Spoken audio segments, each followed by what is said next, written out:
It is March 3rd, the beautiful morning here in Northern Virginia. Today's video is just talking about how I automatically water my planters, because when I started buying them I didn't realize my sprinkler system's not going to cover that. Okay, so what you see here, I now have 4, 8, 2 more, that's 10 of these 12 by 12. I have 2 of the 18 inchers and 1 of the 22 inchers. And then this big long one here that I got the violas over the winter, which look great this morning, actually has a divider right in the center here. You can't see. Okay, so how do you water all of this when you're not here? So how do you distribute, your one hose output, which is on my house right here, but everybody else has the same thing in their backyard, unless you got a big house, maybe you got 2. But so how do I break that into 14 and do it the way I want it to happen? Right, so the first thing you need is a timer. That's pretty obvious. And by the way, I don't mean to insult anybody's intelligence. You can all figure this out on your own. This just might save you a few steps. So the one I came across is this Meinor. I'm not pushing this at all. I found it on Amazon like everybody else finds stuff. The year after that I found it in my local Lowe's. So obviously people are buying this thing. I liked it because there's 4 outputs on it, right? I actually have 2 of these now. All right, but that's still only 8. So how do you make 8 equal 15? And we'll get to that in a second. So now if I got 2 of these timers, then how do I do it? Simple answer, this little Y thing. All right, this is the way I did it. So the hose comes out of the house into the top of the Y thing, and then I've got 2 outputs going to my 2 timers, right? The valves are wide open. Well, I want the full hose pressure to go in here. Okay, that means when any one of these come on, I got the full hose pressure. But what if I don't want the full hose pressure? We'll get to that in a second. Okay, so I need a hose piece going from the house to there, hose piece going from here and here to the 2 timers. Well, you're going to see real quick that the number of hose pieces I need starts going up pretty quick. Different stuff you got in your planter. So what if I have petunias in these 4? In that long one I had vincas, which can do without anywhere near as much water as most plants. And then this big one here, first 2 years I had an angel's trumpet, and the last 2 years I've had an elephant ears. And they both need a lot more water than petunias will ever need. Okay, so you have to, your solution that you come up with, you got to deal with all that. Well, this does that. Okay, so each one of these, you set the clock just like any other timer, and then you pick which days you want it to come on, when you want it to come on, and how long you want it to come on. All the obvious stuff, right? And this really isn't, it's not as screwball as it looks. It's very straightforward. And you also practice on it, right, before you actually disappear on vacation. So if it doesn't work, then you fix it. So it's only in 1-minute blocks. You can't water for 15 seconds. It's in 1-minute blocks. Well, what if, that water pressure out to here to a petunia, 1 minute of full pressure is way too much. Right?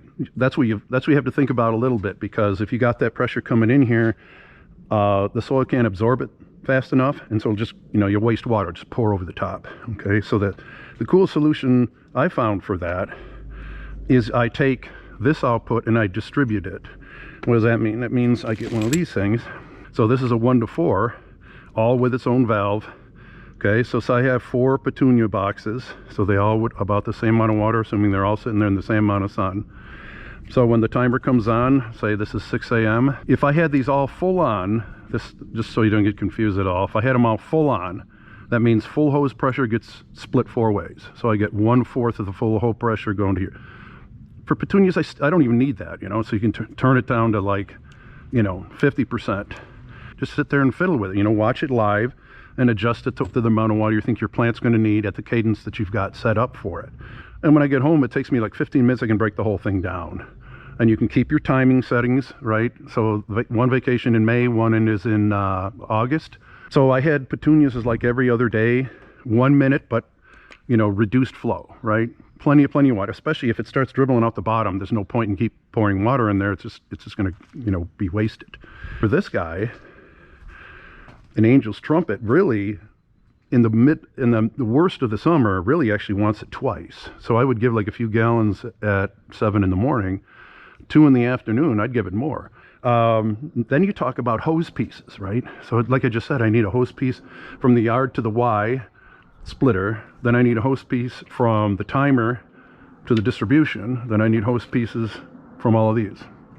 One thing you could do, okay, which I definitely wouldn't recommend, is sacrifice a hose, right? You go buy your input and output piece, you cut a piece to the length you want, use a hose clamp and clamp on. The problem is it's gonna be stiff.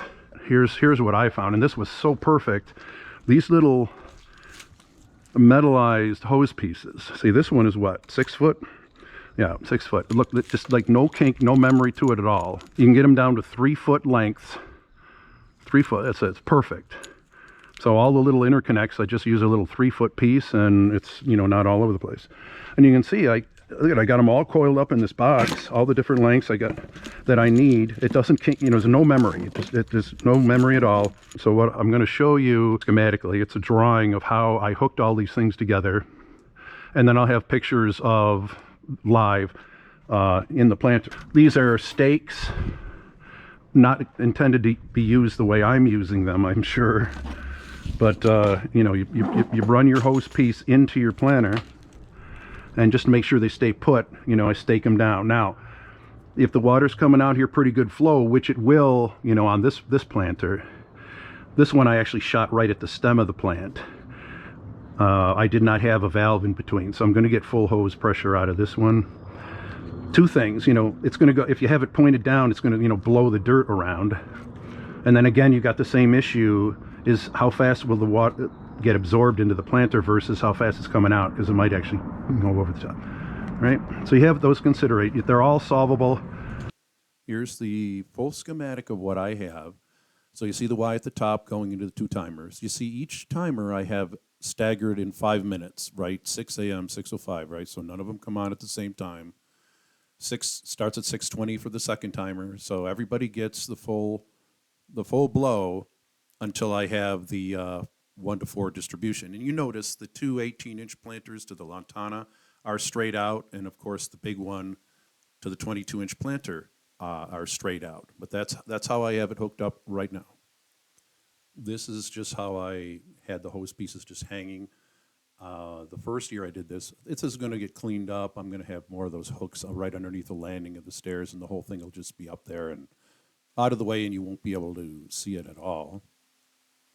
Here is actually how it's all looks. I mean, some of the planters weren't in use at the moment, but there's all the hoses going into whatever planters I got going on, and oh, that doesn't look that great. I don't care. I'm on vacation, right? As long as my plants are healthy and looking good when I come back, that's the whole point of the thing. And here is a little, I think that was May, and this might be August trip. You can see the elephant ears is looking very healthy, and that's the way it goes. So I'm very happy with how this works, and I'm going to continue doing it. And this is simply just a close-up where you can see the 2 stakes I have holding that hose in place, just to make sure. I mean, because that would be a problem. You're on vacation and the hose falls out. You come back and you'll have watered your patio very effectively, and your plant might be dead. So just keep an eye on that. But otherwise, there you go. That's how I automatically water my planters.